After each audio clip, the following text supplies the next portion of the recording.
Hey everybody, this is CapNext24 bringing you another part of Let's Play Legend of Zelda Spirit Tracks. Alright, in the last part we got our sword. Now go out here. We got some enemies, these are like blobs or whatever. Kill them. One jump attack kind of thing will work. Or 2 slashes. This guy tells us we need to go over there. He says, investigate that wall.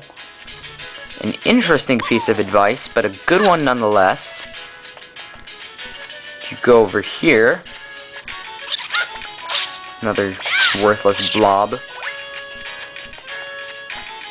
Take the bomb flower, and the wall he was pointing to was like right there. Oh, by the way, in like the first parts I said that I would get familiar with the game and stuff. Yeah, I'm familiar with the game. I've already, on my other file, I've beaten it up till after the first dungeon, so I definitely know what I'm doing at this point. This is our first kind of example of what dungeons are going to be like, although it's pretty different from an actual dungeon. The idea is the same. This is just a cave. What we need to do, read these. They usually give you very nice hints. This one is just control though. Tap the block, and then you can push or pull it. So just do that, and we need to hit that switch, and keep it on that switch. So, push it until it is there. This door right here is going to open up. And ta-da! Simple puzzle. Some puzzles will be just as simple, others will be much more difficult. As the game progresses, the game definitely gets much more difficult. Phantom Hourglass definitely, it started out ridiculously easy, but later it actually got quite difficult. I mean, not difficult, but anyway, these give you hints. The switch after the bottom switch is the left one. Before you hit the bottom switch, hit the top one. And then hit the right switch before the top switch. Which means, go something like 1, what was it? Yeah, I think top was 2. I hope I got that right. 3, 4. And it's good to write stuff down, like that down on your map. You don't really have to. There we go, another red rupee. We actually have enough for a shield now. Toss that bomb flower over there. That'll break through those blocks, and then this next one will break through these blocks. Alright, oh, right. I want to wait with those. It's not a bad idea to kill off all the blobs first, so. Let's see. 1, 2, 3, and 4. There we go, it opens up. Go up here. Alright. Oh nice, we killed both bats at once. Here, Zelda moves forward. Do you hear squeaking? And she is afraid of rats. That's definitely going to become source of a few puzzles later on. She also doesn't like bugs, as we will find out soon. Anyway, just kill them and you can get through. Ah yes, here we have some bee larvae. I guess they're a type of treasure. If we go to the collection, here these are trinkets and treasures. And there's a lot more than in Phantom Hourglass. There was, I think that was 16. Phantom Hourglass had only 8. So go out here. How are we doing on time? Alright, we're fine on time. And there we find the Tower of Spirits.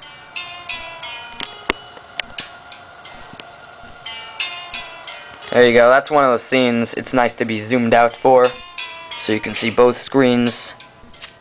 I mean, this game really does a good job of using both screens. I mean, I must say, quite excellent. It looks pretty awesome from here.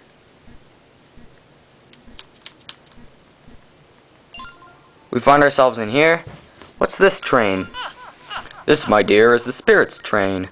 They entrusted us with its keeping. I think at this point, you know what?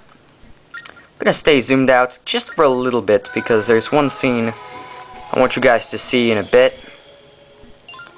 It's just a cutscene. She's explaining she is Angian. She's, I don't know, the guardian of the Tower of Spirits. It's really not that important a cutscene.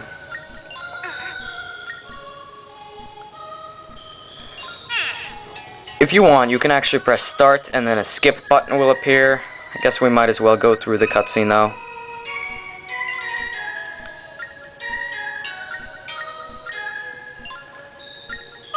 Yeah, it's pretty much kind of small talk, really.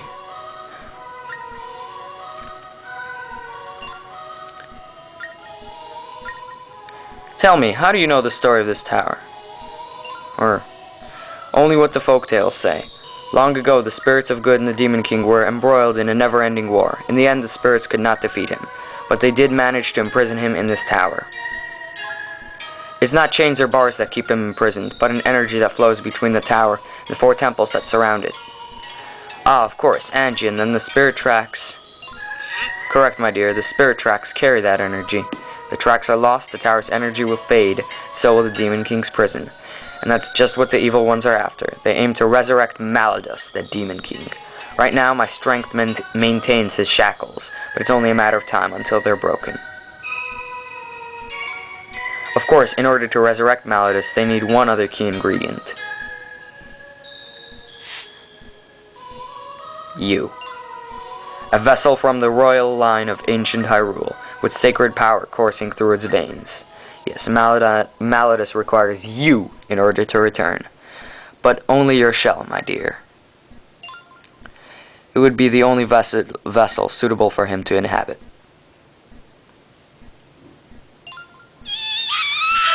She just screams, no. The Demon King is going to run around in my body? It's too disgusting for words. We have to stop them. And there you go. Definitely some motivation for Zelda right there. And pretty much repeats what she just said. Gotta restore the power of the spirit tracks. And we gotta go and get some rail maps from the actual spirit tower. Blah blah blah.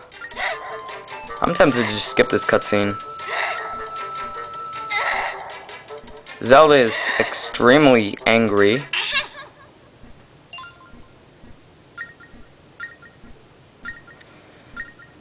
But Angian doesn't mention that ascending the tower alone is impossible.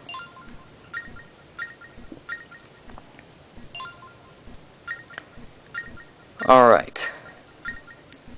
And so, Zelda realizes that she's gotta come with us.